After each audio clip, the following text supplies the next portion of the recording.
Hi friends, ಎಲ್ರಿಗೂ ನಮಸ್ಕಾರ. ಜೆಎನ್ಸಿ cooking ರೆಸಿಪೀಸ್ಗೆ ಸ್ವಾಗತ. ನಾನು ಜಯಶ್ರೀ. ಇವತ್ತಿನ ರೆಸಿಪಿ ಬೆಳಗಿನ ಬ್ರೇಕ್ಫಾಸ್ಟ್ಗೆ ಅಥವಾ ಮಕ್ಕಳ ಲಂಚ್ ಬಾಕ್ಸ್ಗೆ ಏನಪ್ಪಾ ಮಾಡೋದು ಅಂತ ಯೋಚನೆ ಮಾಡ್ತಿದ್ದೀರಾ? ಖಂಡಿತ ಈ ರೆಸಿಪಿನ ಒಂದ್ಸಲ ಟ್ರೈ ಮಾಡಿ. ತುಂಬಾ ಚೆನ್ನಾಗಿರುತ್ತೆ. Healthy and high protein breakfast recipe ಅಂತಾನೆ ಹೇಳ್ಬೋದು. ಹಾಗಿದ್ರೆ ಬನ್ನಿ ಕ್ವಿಕ್ ಆಗಿ ಇದನ್ನ ಹೇಗ್ ಮಾಡೋದು ಅಂತ ನೋಡೋಣ. ಹಾಗೆ ಹೊಸದಾಗಿ ಯಾರೆಲ್ಲ ನನ್ನ ಚಾನೆಲ್ ನೋಡ್ತಾ ಇದ್ದೀರಾ ದಯವಿಟ್ಟು ಸಬ್ಸ್ಕ್ರೈಬ್ ಮಾಡ್ಕೊಂಡು ನೋಡಿ. ಮೊದಲು ಒಂದು ಮಿಕ್ಸಿ ಜಾರ್ಗೆ ಒಂದು ಅರ್ಧ ಹಿಡಿ ಪುದೀನ ಸೊಪ್ಪು ಹಾಕೊಳ್ತಾ ಇದ್ದೀನಿ. ಹಾಗೆ ಸ್ವಲ್ಪ ಕೊತ್ತಂಬರಿ ಸೊಪ್ಪು, ಖಾರಕ್ಕೆ ಒಂದು 5 ಹಸಿಮೆಣಸಿನಕಾಯಿ, ನಿಮ್ಗೆ ಎಷ್ಟು ಬೇಕೋ ಅಷ್ಟು ನೋಡಿ ಹಾಕೊಳ್ಳಿ. 1 ಇಂಚು ಶುಂಠಿ, ಹಾಗೆ 1 ಗೆಡ್ಡೆ ಬೆಳ್ಳುಳ್ಳಿ. ಇದಿಷ್ಟು ಹಾಕೊಂಡು ಸ್ವಲ್ಪ ನೀರ್ ಹಾಕೊಂಡು ಇದನ್ನ ನುಣ್ಣಗೆ ರುಬ್ಬಿ ತಗೊಳ್ಳಿ. ನೋಡಿ, ಈ ತರ ರುಬ್ಬಿ ತಗೊಳ್ಳಿ, ಆಯ್ತಾ?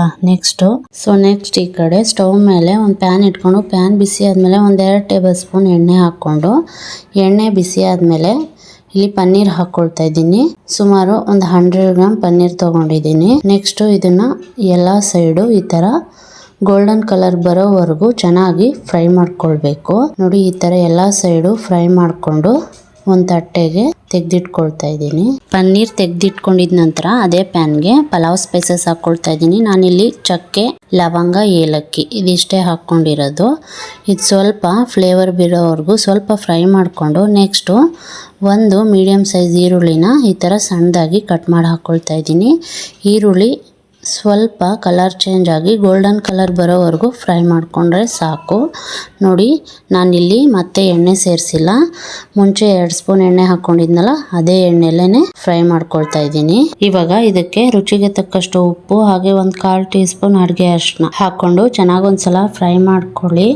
ನೋಡಿ, ಇವಾಗ ನೆಕ್ಸ್ಟ್ ಈರುಳ್ಳಿ ಎಲ್ಲ ಚೆನ್ನಾಗಿ ಫ್ರೈ ಆದಮೇಲೆ ಇದಕ್ಕೆ ಮೊದಲೇ ರುಬ್ಬಿಟ್ಕೊಂಡಿರೋ ಪುದೀನ, ಕೊತ್ತಂಬರಿ, ಹಸಿಮೆಣಸಿನಕಾಯಿ, ಶುಂಠಿ, ಬೆಳ್ಳುಳ್ಳಿ ಪೇಸ್ಟ್ ಹಾಕ್ಕೊಂಡು ಚೆನ್ನಾಗಿ ಫ್ರೈ ಮಾಡ್ಕೊಳ್ಬೇಕು. ಇದೆಲ್ಲ ಹಸಿ ವಾಸನೆ ಹೋಗೋವರೆಗೂ ಮೀಡಿಯಂ ಫ್ಲೇಮ್ನಲ್ಲಿ ಇಟ್ಕೊಂಡು ಒಂದು 2 ನಿಮಿಷನಾದರೂ ಇದನ್ನು ಚೆನ್ನಾಗಿ ಫ್ರೈ ಮಾಡ್ಕೊಳ್ಳಿ. ಹಾಗೆ ಅದೇ ಜಾರ್ಗೆ ಸ್ವಲ್ಪ ನೀರು ಹಾಕ್ಕೊಂಡು ತೊಳೆದು ಸೇರಿಸ್ಕೊಳ್ತಾ ಇದ್ದೀನಿ.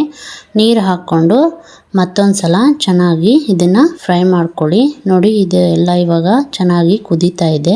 ಈ ಮಸಾಲೆನ ಚೆನ್ನಾಗಿ ಬೇಯಿಸ್ಕೊಂಡಿದ ನಂತರ ಇದಕ್ಕೆ ಇವಾಗ ಒಂದು ಅರ್ಧ ಟೇಬಲ್ ಸ್ಪೂನ್ ಗರಂ ಮಸಾಲ ಹಾಕ್ಕೊಂಡು ಜಸ್ಟ್ ಇದನ್ನು ಮಿಕ್ಸ್ ಮಾಡಿಕೊಂಡ್ರೆ ಸಾಕು. ಮತ್ತೆ ಬೇಯಿಸ್ಕೊಳ್ಳೋದೇನು ಬೇಡ.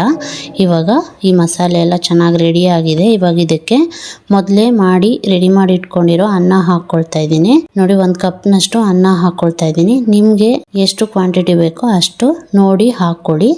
ನೆಕ್ಸ್ಟು ಫ್ರೈ ಮಾಡಿ ಇಟ್ಕೊಂಡಿರೋ ಪನ್ನೀರ್ನ ಈ ಸೈಜ್ಗೆ ಕಟ್ ಮಾಡಿ ಹಾಕ್ಕೊಳ್ತಾ ಇದ್ದೀನಿ. ನಿಮಗೆ ಯಾವ ಸೈಜಿಗೆ ಬೇಕೋ ಆ ಸೈಜ್ಗೆ ಕಟ್ ಮಾಡಿ ಸೇರಿಸ್ಕೊಳ್ಳಿ. ನಾನು ಸ್ವಲ್ಪ ದಪ್ಪನೇ ಕಟ್ ಮಾಡಿ ಹಾಕ್ಕೊಳ್ತಾ ಇದ್ದೀನಿ. ತಿನ್ನೋಕ್ಕಂತೂ ತುಂಬ ಚೆನ್ನಾಗಿರುತ್ತೆ.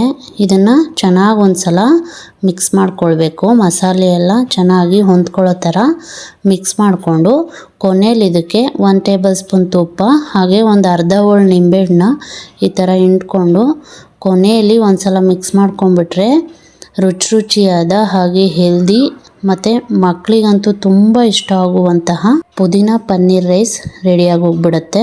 ಹಾಗೆ ನಿಮ್ಮ ಹತ್ರ ಕೊತ್ತಂಬರಿ ಸೊಪ್ಪು ಇದ್ದರೆ ಸ್ವಲ್ಪ ಕಟ್ ಮಾಡಿ ಸೇರಿಸ್ಕೊಳ್ಳಿ. ನನ್ನ ಹತ್ರ ಇರಲಿಲ್ಲ, ಅದಕ್ಕೆ ನಾನು ಸೇರಿಸಿಲ್ಲ. ಇದ್ರೆ ಸೇರಿಸ್ಕೊಳ್ಳಿ, ಇನ್ನೂ ಚೆನ್ನಾಗಿರುತ್ತೆ. ನೋಡಿ, ತುಂಬ ಕಡಿಮೆ ಸಮಯದಲ್ಲಿ ತುಂಬ ಕಡಿಮೆ ಪದಾರ್ಥ ಹಾಕಿ ತುಂಬ ಈಸಿಯಾಗಿ ತುಂಬ ಟೇಸ್ಟಿಯಾಗಿ ಈ ರೆಸಿಪಿನ ಮಾಡ್ಕೊಂಡು ಬಿಡ್ಬೋದು. ಮಕ್ಕಳ ಲಂಚ್ ಬಾಕ್ಸ್ಗೆ, ಬೆಳಗಿನ ಬ್ರೇಕ್ಫಾಸ್ಟ್ಗೆ ತುಂಬ ಈಸಿಯಾಗಿ ಮಾಡ್ಕೊಂಡು ಬಿಡ್ಬೋದು. ಹಾಗೆ ತಿನ್ನೋಕ್ಕೂ ಕೂಡ ತುಂಬ ರುಚಿಯಾಗಿರುತ್ತೆ. ಹೆಲ್ದಿ ರೆಸಿಪಿ ಅಂತಲೇ ಹೇಳ್ಬೋದು. ನೀವು ಈ ರೆಸಿಪಿನ ಒಂದ್ಸಲ ಟ್ರೈ ಮಾಡಿ ಹೇಗೆ ಬಂತು ಅಂತ ಕಮೆಂಟ್ ಮಾಡಿ. ನೋಡಿದ್ರಲ್ಲ ಫ್ರೆಂಡ್ಸ್, ನಾನು ಮಾಡಿರೋ ಈ ರೆಸಿಪಿ ನಿಮಗೂ ಇಷ್ಟ ಆಯಿತು ಅಂದ್ಕೊಳ್ತೀನಿ. ಇಷ್ಟ ಆದರೆ ಲೈಕು, ಶೇರು, ಕಮೆಂಟ್ ಮಾಡಿ. ಹಾಗೆ ಈ ವಿಡಿಯೋನ ನಿಮ್ಮ ಫ್ಯಾಮಿಲಿ ಆ್ಯಂಡ್ ಫ್ರೆಂಡ್ಸ್ಗೆ ಶೇರ್ ಮಾಡಿ. ಈ ಥರ ಇನ್ನಷ್ಟು ಈಸಿ ರೆಸಿಪೀಸ್ಗಾಗಿ ಜೆಎನ್ಸಿ ಕುಕಿಂಗ್ ರೆಸಿಪೀಸ್ ಚಾನಲ್ನ ನೋಡಿ ಸಪೋರ್ಟ್ ಮಾಡಿ. ಈ ವಿಡಿಯೋ ನೋಡಿದ ಎಲ್ಲರಿಗೂ ಧನ್ಯವಾದಗಳು. Thank you so much. ಇದೇ ಥರ ಮತ್ತೊಂದು ರೆಸಿಪಿ ವಿಡಿಯೋ ಜೊತೆ ಸಿಗೋಣ. Take care. ಬಾಯ್.